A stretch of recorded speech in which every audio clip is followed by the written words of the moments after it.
December 26, 1996, at 5:52 a.m., Patsy Ramsey dialed 911. Her voice trembling, she reported her 6-year-old daughter missing. A ransom note sat on the staircase. But 8 hours later, John Ramsey would find JonBenét's body in their own basement. For decades, investigators believed she died quickly, but the evidence tells a different story. A story where JonBenét Ramsey was alive for hours after the attack began. And the timeline we've been told? It might be completely wrong. This is the story of one of America's most analyzed murder cases. A case where every piece of evidence has been examined, debated, and re-examined. Where the crime scene tells us one thing, but the official timeline suggests another. What really happened in those crucial hours? And why does the physical evidence contradict almost everything we thought we knew? Before we dive deeper into this investigation, make sure to subscribe and hit that notification bell. Here at True Crime Vault, we unlock the cases that deserve to be remembered. New investigations every week. Now, let's examine the evidence that changes everything. December 25th, 1996, Christmas Day in Boulder, Colorado. The Ramsey family spent the evening celebrating. 6-year-old JonBenét Ramsey, a child beauty pageant competitor, was excited about the holiday. Her parents, John and Patsy Ramsey, her 9-year-old brother Burke, and family friends gathered for dinner at the White family home. According to witness statements, the family returned home around 9:30 p.m. JonBenét was reportedly asleep in the car. John Ramsey carried her inside and up to her bedroom. Patsy later stated she put JonBenét to bed without changing her clothes. The little girl was wearing a red turtleneck under a white shirt, or so the story goes. This is where the official timeline begins, and this is where the problems start. The Ramsey home at 755 15th Street in Boulder was a large Tudor-style house. 3 stories.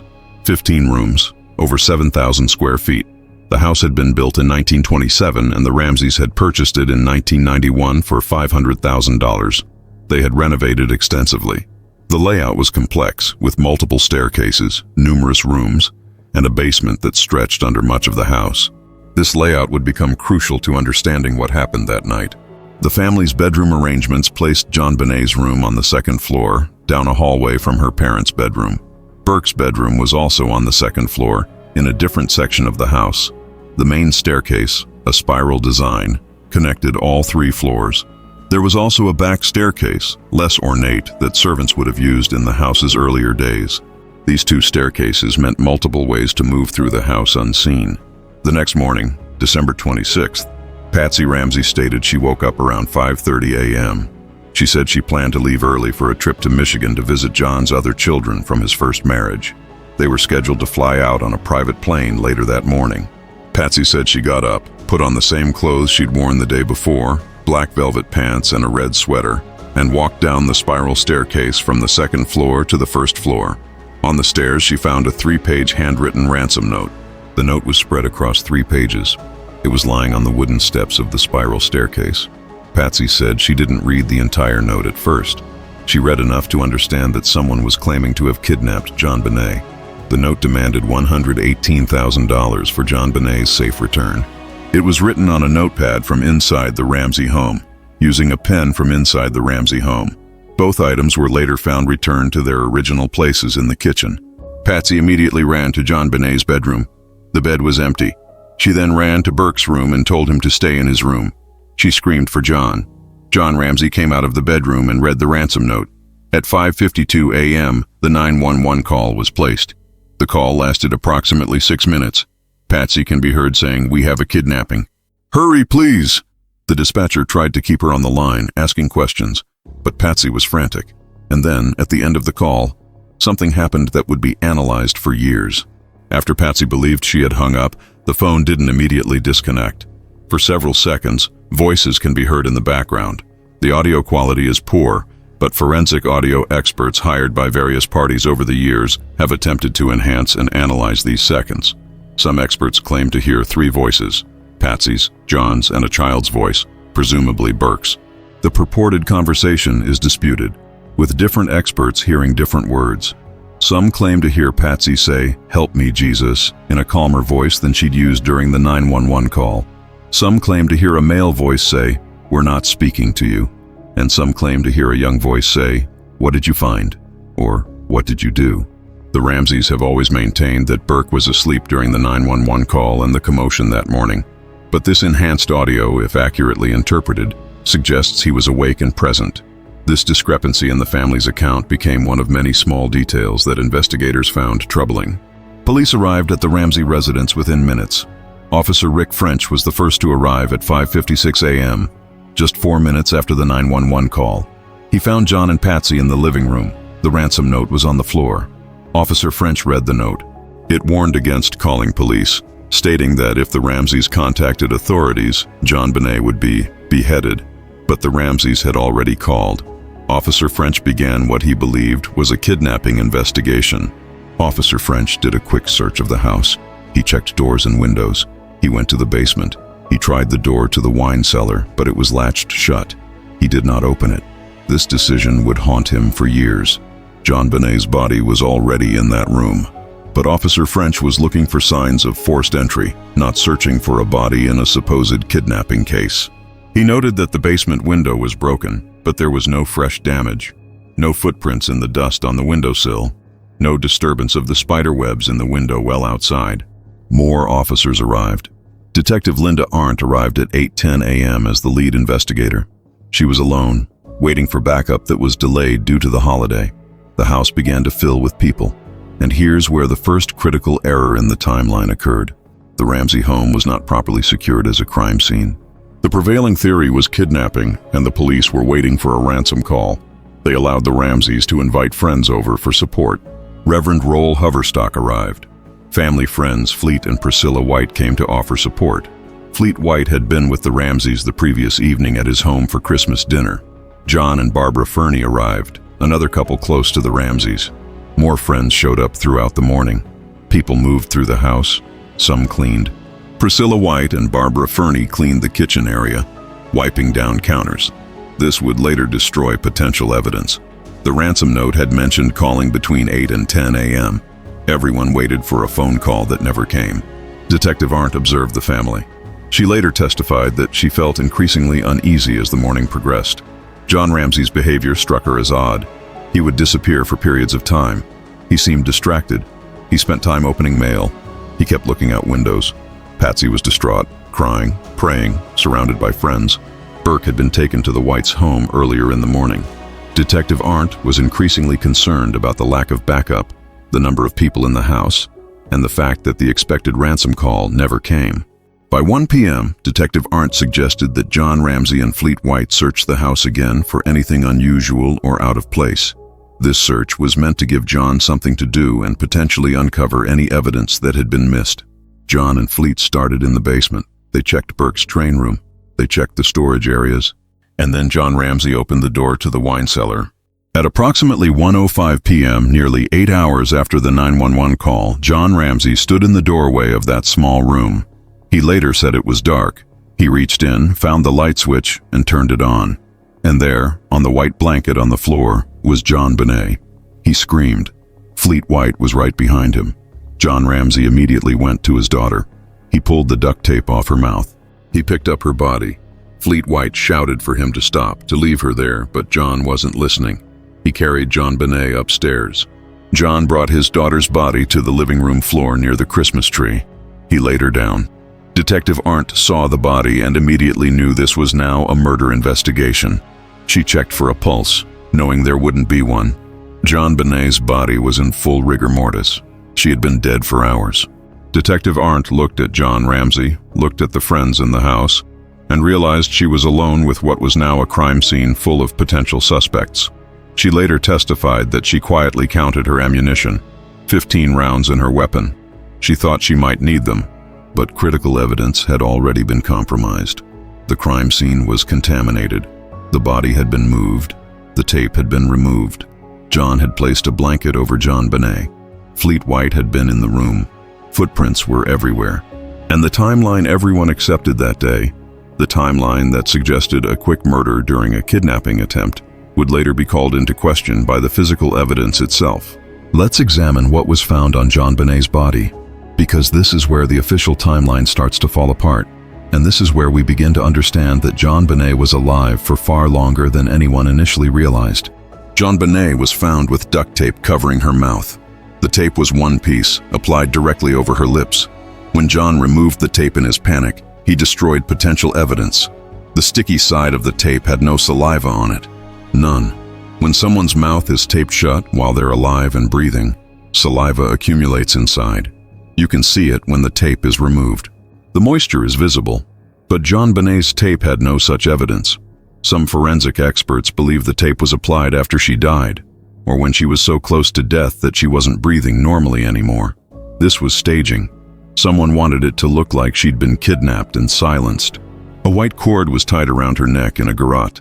The cord was white nylon, common cord that could be found in many homes. But the way it was fashioned was unusual. The cord was tied around her neck, and on one end, a broken paintbrush handle had been inserted into the cord and twisted, creating a tourniquet effect. The handle was from a paintbrush that belonged to Patsy Ramsey. The brush had been broken in half. The bristle end was found in a different part of the basement. The handle was approximately 5 inches long and had been inserted into the cord, then twisted multiple times to tighten the cord around JonBenét's neck. This wasn't a simple ligature. This was a constructed device. Someone had taken time to make this. Someone had broken the paintbrush, likely using it because it was convenient and nearby in the basement. Someone had figured out how to create a garrote that would tighten with each twist of the handle. This took time. This took thought. This wasn't a panicked, quick action. This was deliberate. Her hands were loosely bound above her head with the same white cord, but the binding was extremely loose. Investigators immediately noticed she could have easily slipped her hands out if she were conscious and trying to escape. The cord was more of a symbolic binding than a functional one. Her wrists had no marks from struggling against restraints. This suggested the binding was applied when she was already unconscious or deceased. Again, staging. She was wearing a white knit shirt with a star on it. She was wearing white long underwear. She was not wearing the red turtleneck that Patsy said she'd put on her the night before. That red turtleneck was found balled up in the bathroom sink near JonBenét's bedroom. Someone had changed her clothes, or the account of what she wore to bed was incorrect. She was also wearing underpants that were too large for her, several sizes too big. This detail would become significant later. She was wrapped in a white blanket. The blanket was later determined to have come from the basement dryer, where it had been stored with other blankets. Her favorite pink nightgown was found near her body in the wine cellar. The nightgown wasn't on her, but it was there, as if someone had brought it down to the basement with her. Why? Investigators theorized that whoever carried her to the basement may have initially intended to dress her in the nightgown, but changed their mind. Her body was positioned on her back, arms above her head. The white blanket was partially covering her. The room itself was cold. The basement was unheated. December in Colorado. The temperature in that room was likely in the 40s or low 50s. Her body had been there for hours in the cold. The autopsy, performed by Dr. John Meyer on December 27th, revealed devastating injuries. JonBenét had been struck on the head with tremendous force. The blow created an 8.5-inch linear skull fracture on the right side of her skull. The fracture ran from the top of her head toward the back. It was a massive injury, the kind of injury that would typically cause immediate death in a child her size. The force required to create this fracture was compared to the force of falling from a significant height or being hit by a vehicle. But here's what shocked forensic experts when they reviewed the autopsy photos and reports. There was very little bleeding in the brain, very little swelling. In a typical head trauma death, the brain swells significantly, blood pools at the injury site. But JonBenét's brain showed minimal hemorrhaging and almost no swelling. This means something crucial. Her blood pressure was extremely low when the injury occurred or very shortly after. Her heart was barely pumping. Her circulation was severely compromised, but she wasn't immediately dead. This is critical to understanding the timeline. JonBenét's heart was still beating after the head injury, but only barely. She was in what medical examiners call a persistent vegetative state or a terminal coma. She would have been completely unconscious, unresponsive to any stimuli. Her breathing would have been irregular, gasping, barely sustaining life. She was dying, but she wasn't dead yet, and she remained in this state for a significant period of time. The autopsy also revealed she had been strangled with the cord around her neck. The furrow in her neck from the cord was deep, measuring approximately the width of the cord pressed into her skin. The furrow was deepest on the right side of her neck and slightly less deep on the left, suggesting the garrote was pulled from the right side. The pressure had been sustained and significant. There were petechial hemorrhages in her eyes and on her face, tiny burst blood vessels that indicate she was alive when the strangulation occurred. If she had been dead when the cord was applied, these hemorrhages wouldn't have formed. You need a beating heart and blood pressure to create petechial hemorrhages. The official cause of death was listed as asphyxiation due to strangulation associated with craniocerebral trauma. Both injuries contributed to her death. But the question that haunted investigators from the beginning was simple yet profound. Which came first, the head blow or the strangulation? And how much time passed between the two? This question is the key to everything. This question determines whether we're looking at a panicked cover-up or a calculated murder. This question determines the timeline, and this question changes everything about how we understand this case. For years, the accepted theory among some investigators was that the strangulation happened shortly after the head blow, maybe minutes apart. Maybe they were part of the same violent episode. But as forensic pathologists with expertise in pediatric trauma reviewed the evidence, they said something different, something that changes the entire timeline. They said the head injury came first, and JonBenét was alive, though unconscious and dying, for 45 minutes to 2 hours before the strangulation occurred. Some pathologists suggested it could have been even longer. Let me repeat that because it's crucial to understanding what happened that night. JonBenét Ramsey, after receiving a catastrophic skull fracture that would eventually prove fatal, was still alive. Her heart was beating. She was breathing, though unconsciously and irregularly. She was dying, but death hadn't yet occurred, and someone waited. Someone stayed with her while she lay there, unconscious, barely clinging to life. And then, up to 2 hours later, perhaps even longer, someone fashioned a garrote from a paintbrush and cord and strangled her. Someone ended what little life remained in her body. Why would someone wait? Why wouldn't you call 911 immediately? Why wouldn't you try to save her? And why, after waiting, would you then deliberately end her life with a garrote? These questions haunted investigators, and the answers point to something more sinister than a panicked accident. Dr. Cyril Wecht, a renowned forensic pathologist who consulted on the case, explained the medical evidence in extensive detail when interviewed about the case years later. He emphasized that the lack of significant brain swelling was the key indicator. In living people who suffer traumatic brain injuries, the brain swells rapidly. Blood accumulates, pressure builds. But JonBenét's brain showed minimal swelling, which indicated that her circulatory system was barely functioning after the injury. However, the petechial hemorrhages from the strangulation indicated that her heart was still beating when the cord was applied. Weak circulation, but circulation nonetheless. Dr. Werner Spitz, another forensic pathologist who examined the evidence, went further. He stated in interviews and testimony that based on the autopsy findings, the head blow came first, rendering JonBenét immediately unconscious. She would have been in a coma, but her body would have continued trying to survive. Her heart would beat. Her lungs would attempt to draw breath. This state could persist for anywhere from 45 minutes to 2 hours, possibly longer in a child. During this time, she would have appeared dead to someone without medical training. No response to touch or sound, irregular gasping breaths. But she was alive, barely, but alive. And then the strangulation occurred. The garrote was applied. The cord tightened around her neck. The already minimal oxygen reaching her brain was cut off completely. Her weak heartbeat was further stressed, and she died. The question that Dr. Spitz and other pathologists emphasized is this. The construction of the garrote took time, breaking the paintbrush, threading the cord, figuring out how to create the tightening mechanism, applying it to her neck. This wasn't the work of seconds. This was the work of minutes, perhaps many minutes. Someone was with her during this process. Someone constructed this device while she lay there dying, and then someone used it. But the timeline reveals even more disturbing details. Let's talk about what JonBenét ate that night, because this single piece of evidence tells us exactly when she died, and it contradicts the story the Ramseys told police. The pineapple. During the autopsy, the contents of JonBenét's stomach and upper intestine were examined. Partially digested pineapple was found. The pineapple pieces were still relatively intact, meaning they hadn't been in her digestive system for very long. Forensic analysis of digestion rates determined she had eaten pineapple approximately 1.5 to 2 hours before her death, with some experts suggesting it could be as long as 2.5 hours. But the Ramseys stated JonBenét was asleep when they arrived home from the party around 9:30 p.m. They said she didn't wake up, John carried her straight to bed. Patsy put her to bed without changing her clothes. They said she didn't eat anything after returning home. Both John and Patsy were adamant about this. JonBenét fell asleep in the car and never woke up. She went straight to bed and they didn't see her alive again. But in the Ramsey kitchen on the breakfast room table, investigators found a bowl. Inside the bowl was fresh pineapple, cut pineapple, with a large serving spoon in the bowl.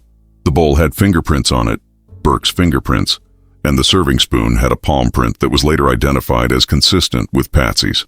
The pineapple in the bowl was fresh, recently cut. And forensic analysis determined that the pineapple in the bowl was consistent with the pineapple found in JonBenét's digestive system. This evidence tells us something crucial. JonBenét was awake after coming home. She was downstairs. She was in the kitchen or breakfast room. She ate pineapple from that bowl. But the Ramseys' timeline doesn't account for this. They said she was asleep. They said she went straight to bed. Either their memory is wrong, or they're not telling the truth about what happened that night. If JonBenét ate pineapple around 10 p.m. or shortly after, and digestion takes approximately 1.5 to 2 hours, she died sometime around 11:30 p.m. to midnight, or possibly as late as 12:30 a.m. Not in the early morning hours of 5 or 6 a.m. as the kidnapping scenario would suggest. This moves the entire timeline earlier, much earlier. It means JonBenét died while everyone in the house was presumably still awake or had just gone to bed. It means the ransom note was written hours before it was discovered on the staircase.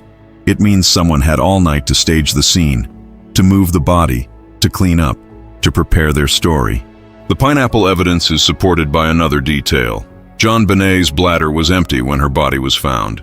She had urinated at some point shortly before or around the time of her death. There was urine staining on her underwear and long johns. If she had been kidnapped from her bed in the middle of the night, she likely would have had a full bladder. Young children who sleep through the night usually have full bladders in the morning, but JonBenét's bladder was empty. This suggests she had been up and awake, had possibly used the bathroom or had an accident before the attack occurred. All of this evidence points to a timeline that looks very different from what was initially believed. JonBenét was awake and downstairs around 10 p.m. She ate pineapple. Something happened in the next hour or two. She was struck on the head around 11 p.m. to midnight. She lay unconscious and dying for the next 1 to 2 hours. The garrote was applied sometime around midnight to 2 a.m. She died. Her body was moved to the wine cellar. The staging was completed. The ransom note had been written, probably before or during this time frame, and by the time Patsy came downstairs at 5:30 a.m., JonBenét had been dead for approximately 4 to 6 hours. The rigor mortis present in JonBenét's body when she was found at 1:05 p.m. supports this timeline. Rigor mortis typically begins within 2 to 4 hours after death and becomes fully established within 8 to 12 hours. JonBenét's body showed significant rigor mortis when found, suggesting she had been dead for at least 8 hours, possibly longer. If she was found at 1:05 p.m. with full rigor mortis, working backwards suggests she died sometime before 5 a.m., consistent with the pineapple evidence pointing to a death around midnight to 2 a.m. But why would someone wait those hours between the head injury and the strangulation? This question is what makes this case so haunting and so complex. There are several theories, each more disturbing than the last. One theory suggests that whoever struck JonBenét on the head didn't initially realize how serious the injury was. Perhaps they thought she was just unconscious and would wake up. They waited to see if she would regain consciousness. When she didn't, when hours passed and she remained unresponsive, they panicked. They realized she might die or might already be dying. And instead of calling for help, instead of admitting what had happened, they made a choice. They decided to stage a kidnapping and murder to cover up the original injury. The garrote was applied to make it look like an intruder had killed her. The ransom note was written to support the kidnapping narrative, and the body was hidden in the basement to be discovered later after the ransom note was found. Another theory is darker. It suggests that whoever inflicted the head injury knew immediately that JonBenét was fatally injured. They waited to ensure she would die. They didn't want her to survive and potentially tell what had happened.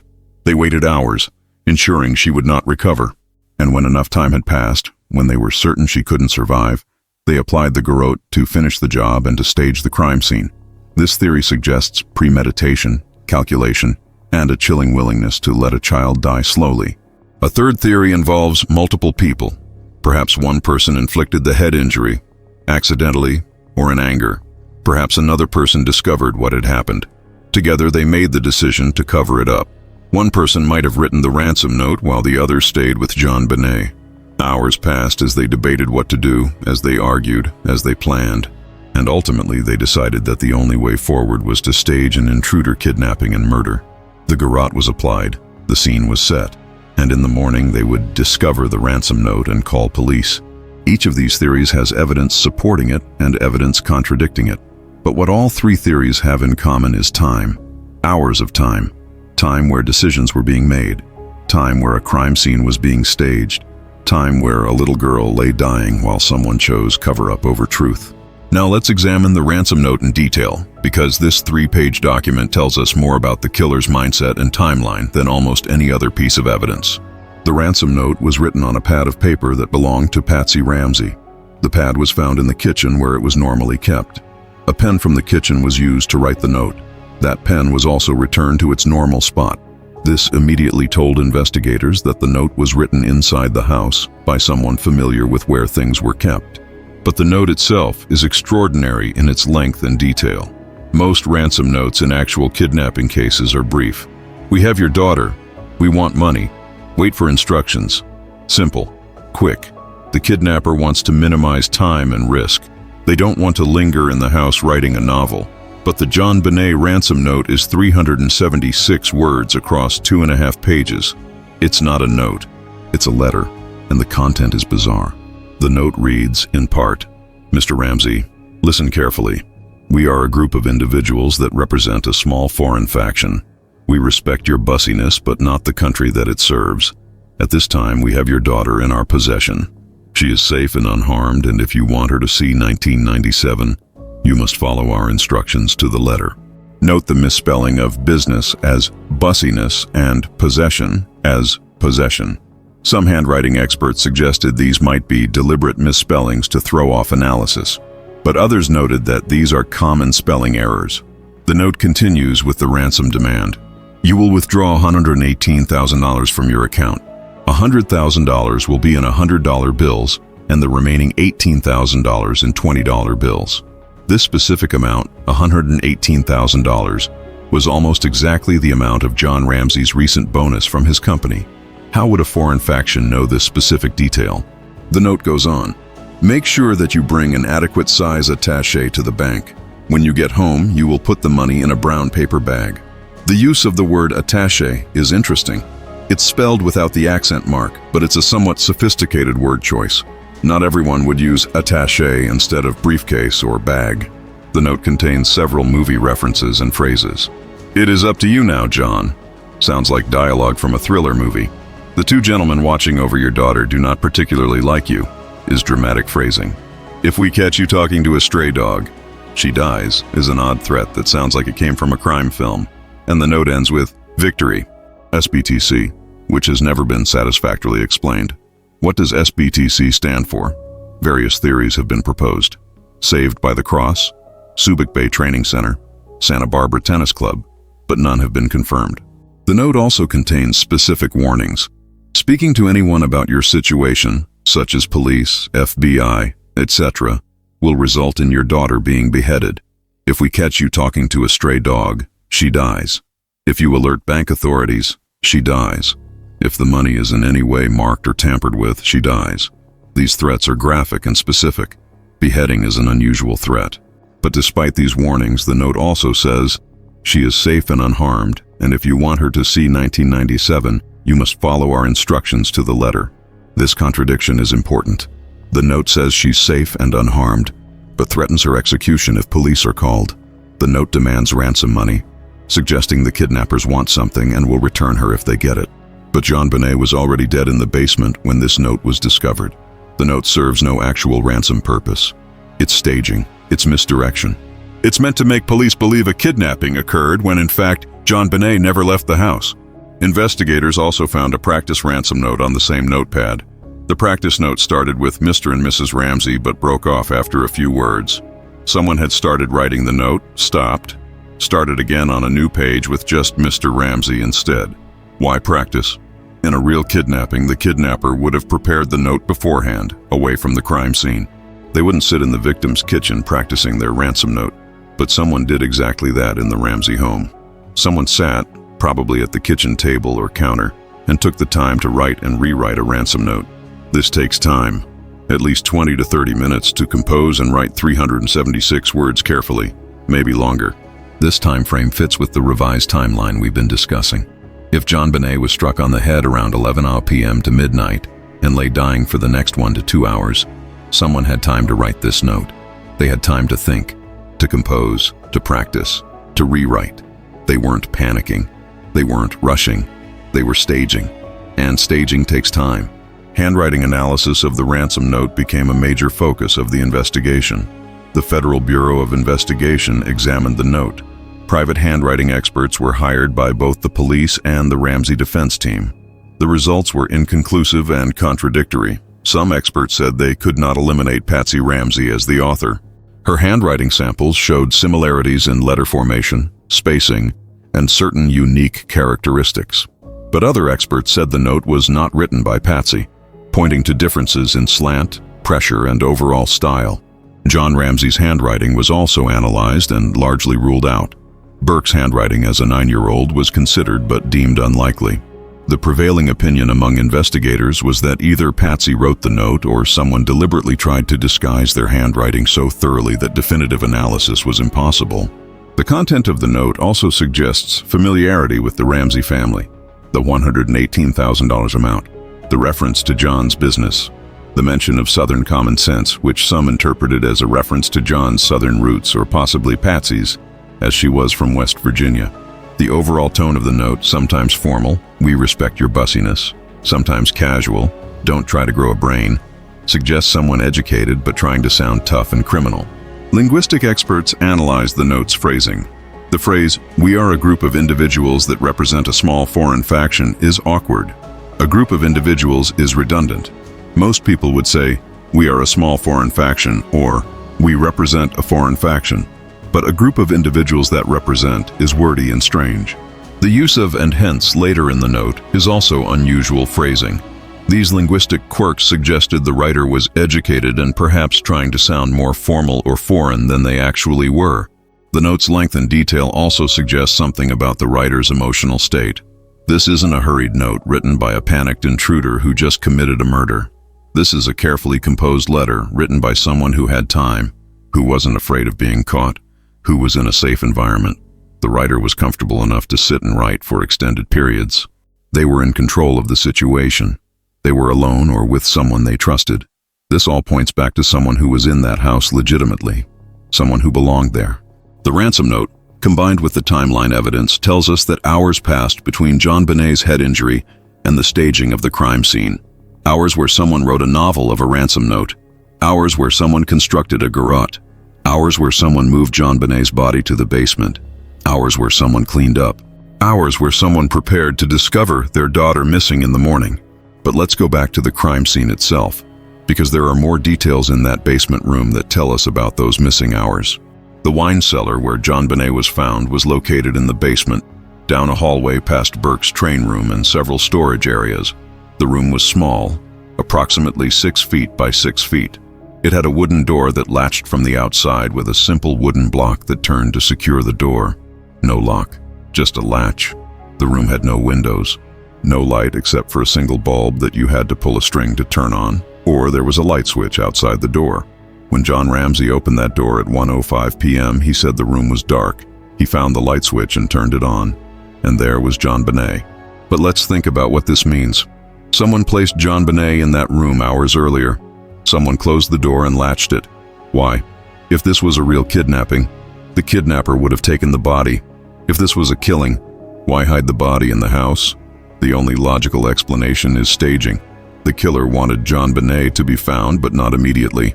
They wanted time for the ransom note to be discovered first, time for police to arrive, time for the kidnapping scenario to be established. And then, later, the body would be found, making it appear that the kidnappers had actually never left the house, that they'd killed JonBenét in the basement and fled.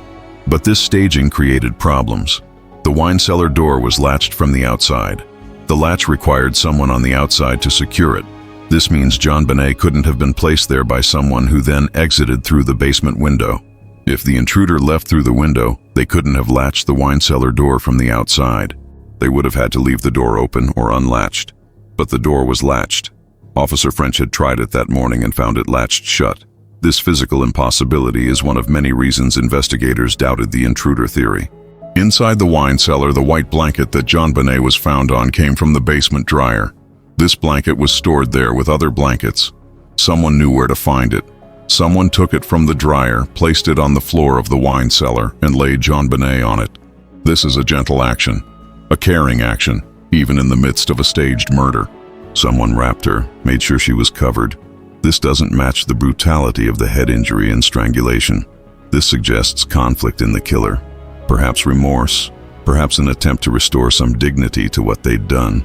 JonBenét's pink nightgown was found near her body. It was her favorite nightgown. Someone had brought it from her room to the basement. Why?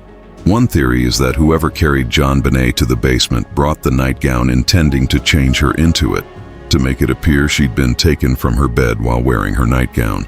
But for some reason, they changed their mind. Maybe they realized changing her clothes would take too long. Maybe they were interrupted.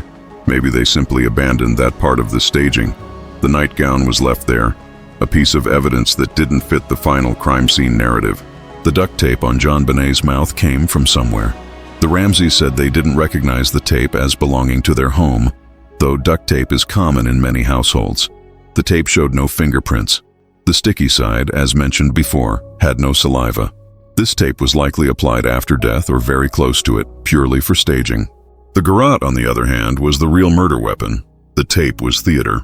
The cord used for the garrote and the wrist bindings was white nylon cord.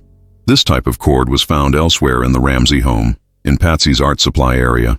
The paintbrush used to create the garrote handle came from Patsy's paintbrush set in the basement. The bristle end of the brush was found in a different location in the basement. Someone had broken the brush, probably over their knee or against a hard surface, used one half for the garrote, and discarded the other half. This improvisation suggests the killer used what was available. They didn't bring tools with them. They used what they found in the house. Again, this points to someone familiar with the house, someone who knew where things were kept. The positioning of JonBenét's body was also significant. She was on her back, arms above her head, wrists loosely bound. This positioning is often seen in sexual homicides, which led investigators to look for evidence of sexual assault.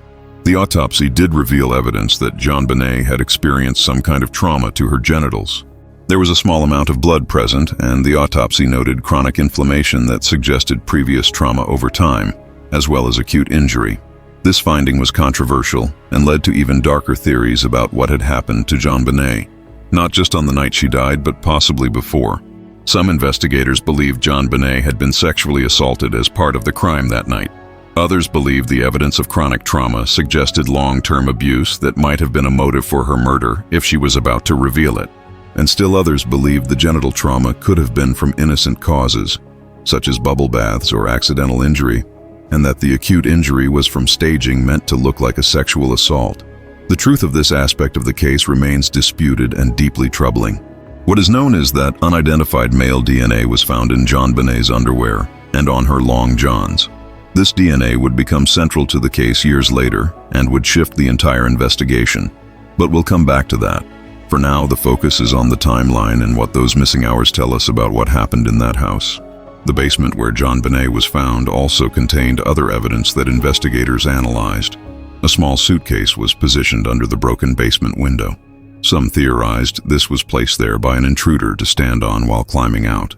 But the suitcase showed no scuff marks, no dirt from shoes, no indication it had been used as a step stool. Fleet White, who searched the basement with John Ramsey, later said he had moved that suitcase himself earlier in the day, placing it under the window, so its position was explained and didn't indicate an intruder.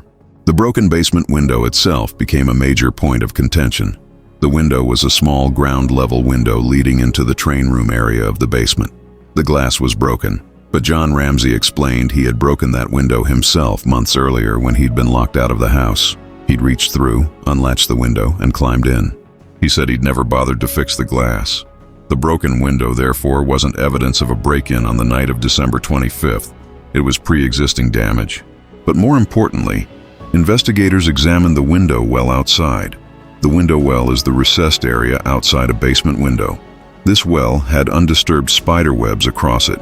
If someone had climbed through that window, in or out, they would have destroyed those webs. But the webs were intact. There was also a grate covering the window well that would have had to be removed and then replaced. No fingerprints were found on the grate. No disturbance of the frost and light snow on the grate. Everything suggested no one had used that window on the night of December 25th or the morning of December 26th. So if no one entered through the window and all the doors were locked as the Ramseys claimed, how did an intruder get in? This question plagued the intruder theory from the beginning. Investigators looked for any sign of forced entry anywhere in the house. They found none. Every door had been locked. Every window was secure except for the one already broken basement window that showed no signs of recent use. The only logical conclusion, if you accept the physical evidence, is that no intruder entered the house that night. Whoever killed JonBenét was already inside. They had legitimate access. They belonged there. This brings us back to the people who were in the house that night. John, Patsy, Burke, and JonBenét. One of them died. That leaves 3. And investigators had to consider the possibility that one or more of the remaining 3 were responsible. Now let's examine what the police investigation revealed about each family member, and why this case became less about finding an intruder and more about understanding what happened inside the family. John Ramsey was 53 years old at the time of JonBenét's death. He was a successful businessman, president and CEO of Access Graphics, a computer services company that was a subsidiary of Lockheed Martin. He had been married once before and had 3 children from that marriage: Elizabeth, Melinda, and John Andrew. Elizabeth had died in a car accident in 1992, 4 years before JonBenét's death. John had married Patsy in 1991, and they had 2 children together, Burke and JonBenét. By all accounts, John was a devoted father. Friends and family described him as loving, engaged, and proud of his children. His business was successful. His company had gross revenues of over $1 billion. He was wealthy, respected in the community, and had no known history of violence or abuse. But investigators had to consider him as a potential suspect simply because he was in the house that night. John's behavior on December 26th was scrutinized. Detective Arndt noted that he seemed distracted and would disappear for periods of time. He was observed opening mail, which struck her as odd behavior for someone whose daughter was supposedly kidnapped. When he found JonBenét's body in the wine cellar, he immediately picked her up and carried her upstairs, destroying the crime scene in the process. But is this the behavior of a guilty person or a devastated father who wasn't thinking clearly? John cooperated with police initially, but then hired attorneys, as did Patsy. Some viewed this as suspicious. Others pointed out that any smart person would hire an attorney when they realized they're being investigated for their child's murder. John gave interviews, provided handwriting samples, provided DNA samples, and consistently maintained his innocence. His handwriting was largely ruled out as the author of the ransom note. His DNA didn't match any of the unknown DNA found on JonBenét, but investigators noted some statements John made that seemed inconsistent. He said he'd read to JonBenét before bed on Christmas night, but Patsy said JonBenét had fallen asleep in the car and was carried straight to bed. He said the basement window was broken because he'd broken it months ago, but a housekeeper later said she'd never seen broken glass in the train room, and she'd cleaned there regularly. These small inconsistencies raised questions, but they weren't proof of guilt. They could easily be explained by faulty memory or miscommunication. The grand jury, which heard evidence for 13 months, voted to indict both John and Patsy, not for murder, but for child abuse resulting in death and for being accessories after the fact. The indictment suggested that the grand jury believed the Ramseys, or one of them, had either harmed JonBenét or had helped cover up who did. But the district attorney refused to sign the indictment, saying there wasn't enough evidence to win a conviction at trial. John Ramsey has remained adamant about his innocence. He's given interviews over the years. He wrote a book about the experience. He remarried in 2011. He's now in his 80s. He says he wants to know who killed his daughter before he dies. He's pushed for continued DNA testing. He's maintained that an intruder killed JonBenét, and he believes the DNA evidence proves it. Whether you believe him or not often comes down to how you interpret the other evidence in this case. Patsy Ramsey was 40 years old when JonBenét died. She was a former beauty queen, Miss West Virginia, 1977. She had met John while working at his father's company. They married in 1991. Patsy was a stay-at-home mother who was deeply involved in her children's lives. She had entered JonBenét in beauty pageants, following in her own pageant footsteps. Some criticized her for this, saying she was living vicariously through her daughter. Others said JonBenét loved the pageants and Patsy was simply supporting her daughter's interests. Patsy had been diagnosed with stage 4 ovarian cancer in 1993. She underwent treatment and was declared cancer-free, though she knew the cancer could return. In 1996, she was healthy and active, but the cancer would indeed return years later, and she would die from it in 2006, never seeing resolution in her daughter's case. Patsy's behavior on December 26th was also scrutinized. Her 911 call sounded panicked and genuine to many listeners. She was hysterical, crying, barely coherent at times, but some analysts pointed to the end of the call, the section where voices can be heard after she thought she hung up and claimed her voice changed, became calmer. They suggested this meant she was acting during the call. Others said this analysis is overreaching, that the audio is poor quality, and people hear what they want to hear. Patsy was the one who found the ransom note. She was the first one down the stairs that morning. Some investigators found this suspicious. If she or John had staged the scene, it made sense that she would be the one to discover the note at the planned time. But others pointed out that she woke up early because they had a flight to catch. There was nothing unusual about her being the first one up. The handwriting analysis of the ransom note was most problematic for Patsy. Multiple experts said they couldn't eliminate her as the author. Some pointed to specific letter formations that matched her known writing. The manuscript A, the way she formed her letter Y, certain loops and slants. But Patsy provided multiple handwriting samples over time, and they showed variation. She wrote differently when stressed, when hurried, when relaxed. And notably, none of the experts would definitively say she wrote the note. They could only say they couldn't rule her out. Patsy gave police interviews. She cried throughout. She seemed genuinely devastated. But investigators noted some answers that seemed rehearsed or evasive. When asked about specific details, she often said she couldn't remember. When asked about the pineapple in the bowl, she said she didn't know how it got there, didn't remember serving pineapple.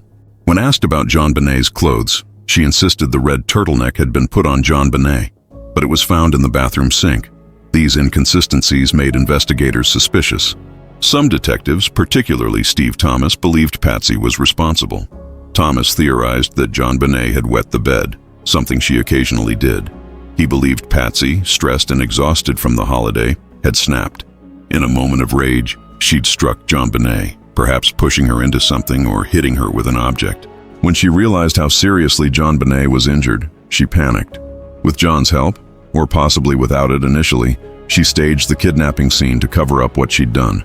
Thomas believed Patsy wrote the ransom note, fashioned the garrote to make it look like a sexual predator had killed JonBenét, and placed her in the wine cellar. Then she went to bed, got up at the planned time, found the note, and called 911. But others disagreed with this theory. Patsy's fibers from her jacket were found on the duct tape and tied into the knot of the cord on JonBenét's wrist, which could suggest she handled the staging. But she'd also been wearing that jacket earlier in the evening, and fiber transfer can occur innocently through contact. It wasn't definitive proof. Patsy maintained her innocence until her death in 2006. She gave interviews. She appeared on television. She said she didn't kill her daughter, and she didn't know who did. She said she believed an intruder was responsible. She passed a polygraph test administered by an expert, hired by her attorneys. Though polygraphs are notoriously unreliable and inadmissible in court, she cooperated with investigators, though through her attorneys and with restrictions. The grand jury indicted her along with John for child abuse resulting in death and accessory to a crime. But again, the DA didn't sign it, and Patsy would die without ever being charged, without ever knowing who killed her daughter, and without ever clearing her name to everyone's satisfaction. Burke Ramsey was 9 years old, almost 10, when his sister died. He was asleep in his room, or so the family initially said. He didn't hear anything. He didn't wake up when police arrived. He was taken to the White's house that morning and later learned his sister was dead. But as the investigation continued, details about Burke's involvement or knowledge of that night began to emerge and become more complicated. Burke was interviewed by child psychologists and investigators.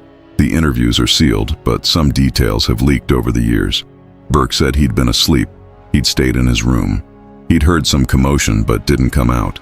But the enhanced 911 call audio, if accurately interpreted, suggests Burke was awake and present when Patsy called police. Some analysts claim to hear his voice asking, "What did you do?" Why would the Ramseys say he was asleep if he was awake? Burke's fingerprints were on the bowl of pineapple found in the kitchen. This placed him in the kitchen at some point on Christmas night or early morning. Patsy's print was on the spoon. Did Burke and JonBenét eat pineapple together? Was Burke the last person to see JonBenét awake? The Ramseys said Burke went straight to bed when they got home, just like JonBenét. But the pineapple suggests otherwise. In later interviews as an adult, Burke said he'd actually been awake that night. He said he'd gone downstairs after everyone was in bed to play with a toy he'd gotten for Christmas. He said JonBenét might have been awake too. He wasn't sure. These statements contradicted the family's initial account. Why the change in story? Some investigators developed a theory that Burke, perhaps in a moment of childhood anger or during a sibling argument, had struck JonBenét with an object. Maybe a flashlight, maybe a golf club that was found in the house, maybe something else.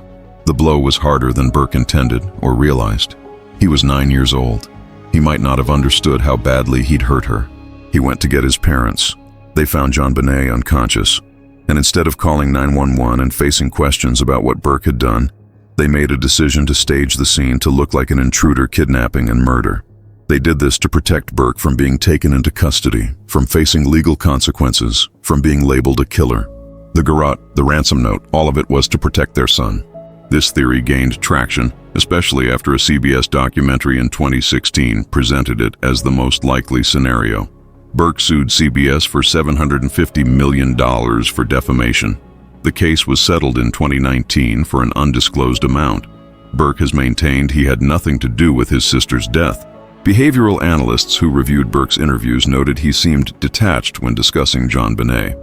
He smiled at odd moments. He seemed almost unaffected by her death. But psychologists countered that children process trauma differently. Burke might have been in shock.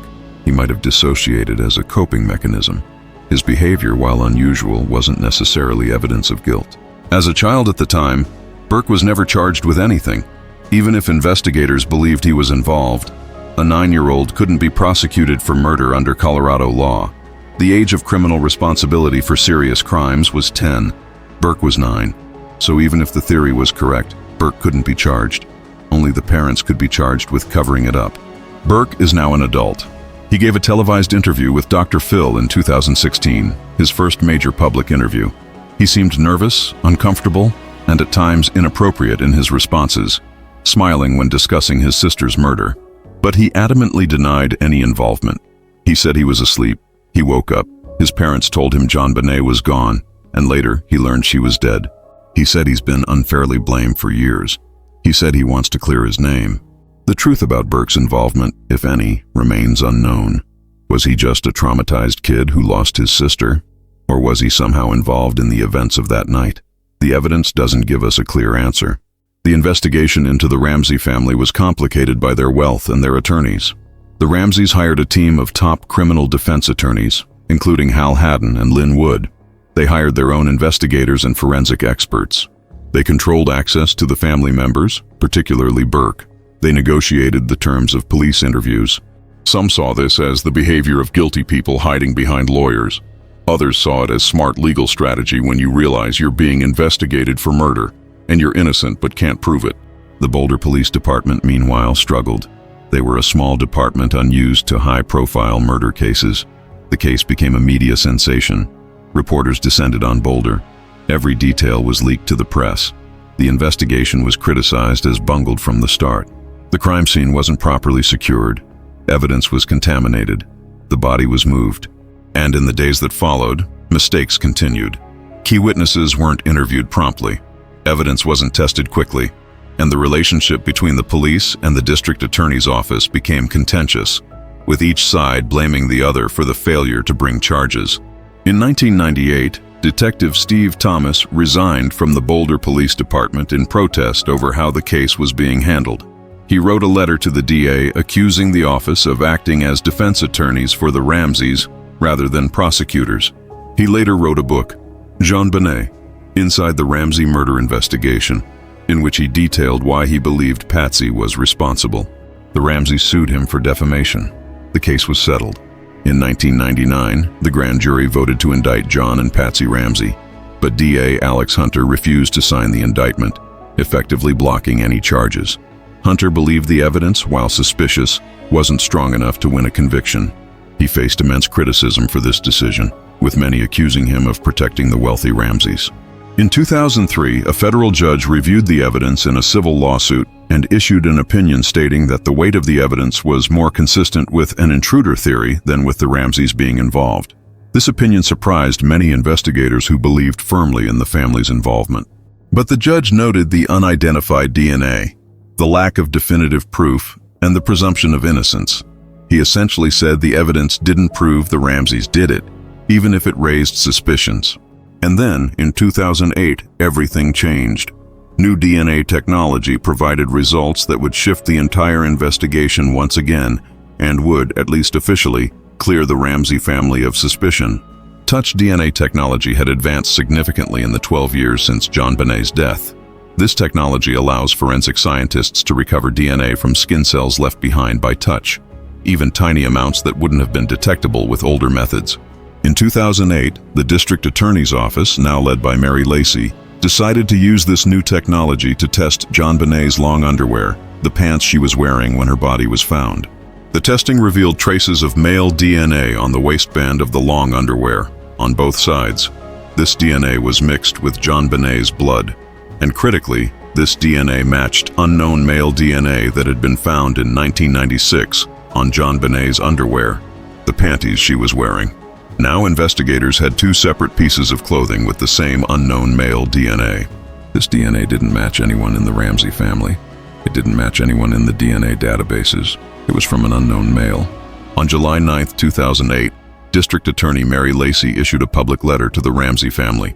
In it, she wrote, "The match of male DNA on two separate items of clothing worn by the victim at the time of the murder makes it clear to us that an unknown male handled these items. There is no innocent explanation for its incriminating presence at 3 sites on these 2 different items of clothing that JonBenet was wearing at the time of her murder.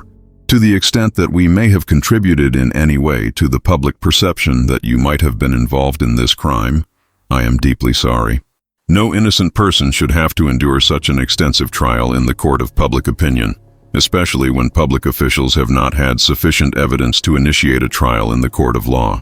Mary Lacey effectively exonerated the Ramsey family. She said the DNA evidence pointed to an intruder, an unknown male who had handled JonBenet's clothing. She apologized for the years of public suspicion. John Ramsey, who had fought for years to clear his name, felt vindicated. Patsy had died 2 years earlier in 2006, never seeing this exoneration. But not everyone accepted Mary Lacey's conclusion. Many investigators, including those who had worked the case for years, disagreed vehemently. They pointed out that touch DNA can be transferred innocently. The underwear JonBenet was wearing that night was brand new, too large for her, and had come straight from a package. The DNA could have been from a worker at the manufacturing plant in China. It could have been from someone who handled the package during shipping. It could have been from someone at the store where the underwear was purchased. Transfer DNA doesn't necessarily mean the person was present at the crime. Similarly, the DNA on the long underwear waistband could have been transferred from the underwear to the long johns when JonBenet put them on. Or it could have been on her hands and transferred when she pulled up her pants. Or it could have come from any number of innocent sources.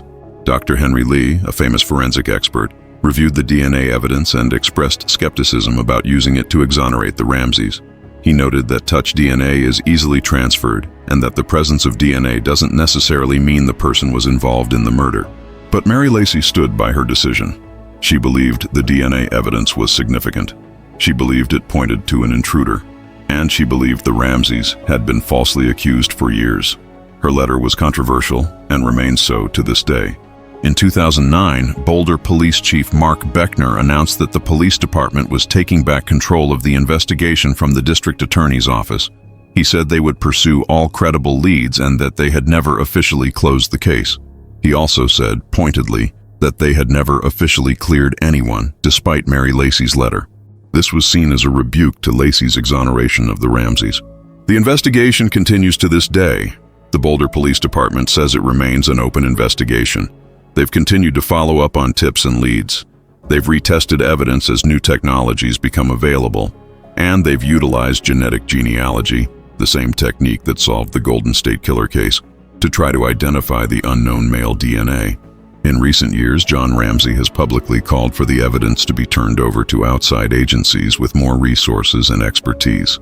He's pushed for genealogical DNA testing to identify the unknown male. He's given interviews arguing that the DNA evidence proves an intruder killed JonBenét and that the Boulder Police Department should admit they were wrong about the family. But the police have been resistant to fully embracing the intruder theory. They've noted that the DNA evidence is only one piece of a complex puzzle. They've pointed to all the other evidence: the ransom note written inside the house, the lack of forced entry, the staging of the crime scene, the use of items from inside the home, the pineapple evidence that contradicts the family's timeline. All of this, they say, still needs to be explained. And so, 28 years after JonBenét's death, the case remains officially unsolved. No one has been charged. No one has been definitively cleared despite Mary Lacey's letter.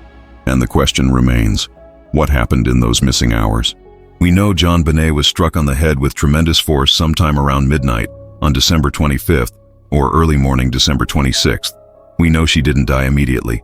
We know she lay unconscious and dying for 1 to 2 hours, maybe longer. We know that during that time someone constructed a garrote and strangled her. We know someone wrote a lengthy ransom note using materials from inside the house. We know someone staged a kidnapping scene. We know someone placed her body in the wine cellar and latched the door from the outside. We know all of this took hours. Hours where someone was making decisions. Hours where someone chose cover-up over calling for help. Hours where a little girl's life slipped away. What we don't know is who. Was it an intruder who somehow entered the house, who knew the layout, who knew where things were kept, who took hours to stage an elaborate scene? Or was it someone inside the house? Someone who had the time, the access, and the desperate need to make this look like something it wasn't? The evidence points in multiple directions depending on which pieces you emphasize. If you focus on the DNA, you see an unknown intruder. If you focus on the ransom note and the staging, you see someone who lived in that house. If you focus on the timeline discrepancies, you see a family covering something up. If you focus on the lack of forced entry, you see an inside job. But if you focus on the unidentified DNA and the marks on JonBenét's body that some interpret as stun gun marks, you see an outside perpetrator. The truth, as it often does in complex cases, probably lies somewhere in the intersection of all these pieces of evidence. But without a confession, without a definitive DNA match, without new evidence coming to light, we may never know for certain what happened to JonBenét Ramsey in those final hours of her life. What we do know, what the evidence clearly shows, is that the timeline we believed for years was wrong. JonBenét didn't die quickly in a moment of violence. She didn't die in minutes. She died over hours, slowly, while someone made choices about what to do next, while someone staged a scene, while someone wrote a ransom note, while someone decided that protecting themselves or someone else was more important than calling 911 for a dying child. That is the truth that the evidence gives us. The rest, the who and the why and the exactly how, those answers are still locked away, somewhere in the memories of whoever was there, somewhere in the evidence that hasn't yet yielded its secrets, somewhere in a confession that hasn't been made. But the timeline we now understand. JonBenét was alive for hours, and someone knows exactly what happened during those hours. Today, JonBenét Ramsey would be 33 years old if she had lived. She might have married. She might have had children. She might have become a doctor, a teacher, an artist. She might have traveled the world. She might have lived a beautiful, full life. But instead, she remains forever 6 years old, forever smiling in those pageant photos, forever a symbol of innocence lost, of justice delayed, of a case that captivated and horrified the nation. Her family remains divided in public opinion. Some believe John and the family are innocent victims of a horrible crime and years of unjust suspicion. Others believe the family knows more than they've said, that someone in that house is responsible. And still others believe the truth is more complicated, that perhaps an accident was covered up, that perhaps multiple people were involved in different ways. What everyone agrees on is that JonBenét deserved better. She deserved to be protected. She deserved to grow up. She deserved justice. And 28 years later, she still hasn't gotten it. The Boulder Police Department continues to investigate. They say the case is active. They say they follow up on every credible lead. They say that advances in DNA technology give them hope. Genetic genealogy has solved cases that were cold for decades. The Golden State Killer was caught after 40 years because of familial DNA searching. Other cold cases have been solved the same way. Could the unknown male DNA from JonBenét's clothing be traced through genealogy databases to a family tree, leading to a suspect? It's possible, but it's also possible that the DNA is from an innocent source and won't lead anywhere. It's possible that the answer to this case isn't in the DNA at all, but in re-examining the evidence we already have, in finding connections that were missed, in someone finally coming forward with information they've kept secret for decades. John Ramsey, now in his 80s, continues to speak publicly about the case. He's pushed for independent DNA testing. He's pushed for the use of genetic genealogy. He's given interviews reiterating his belief in the intruder theory. He says he wants answers before he dies. He wants to know who killed his daughter. He wants justice. And he wants his family's name fully cleared in everyone's eyes, not just in Mary Lacey's letter. Burke Ramsey continues to live a private life. He's sued media outlets that have accused him of involvement. He's settled some of those suits. He's maintained his innocence. He's tried to move on from being known as the brother in the JonBenét Ramsey case, but the shadow of that night follows him. The case remains one of the most famous unsolved murders in American history. It's been the subject of countless documentaries, books, television specials, podcasts, and news articles.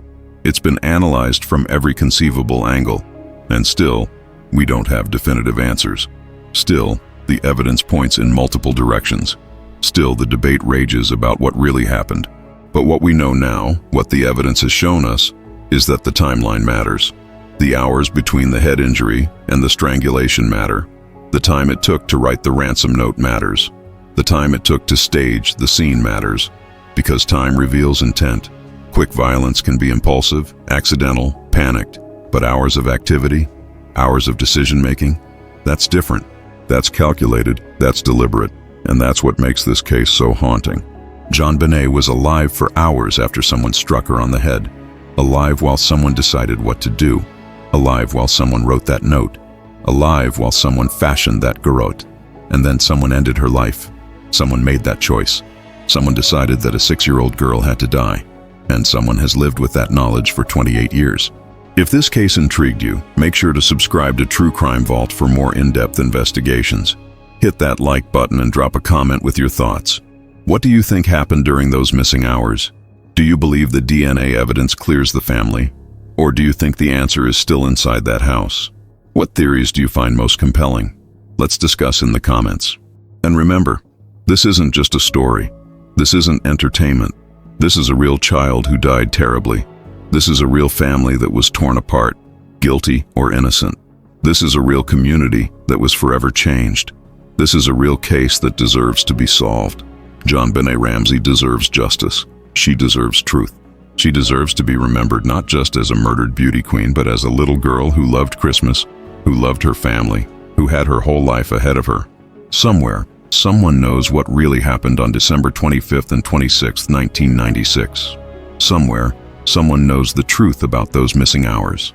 And until that truth comes to light, until that person comes forward or is identified through evidence, JonBenét's case will remain what it is today. One of the most analyzed, most debated, and most heartbreaking unsolved murders in American history. The timeline has been corrected.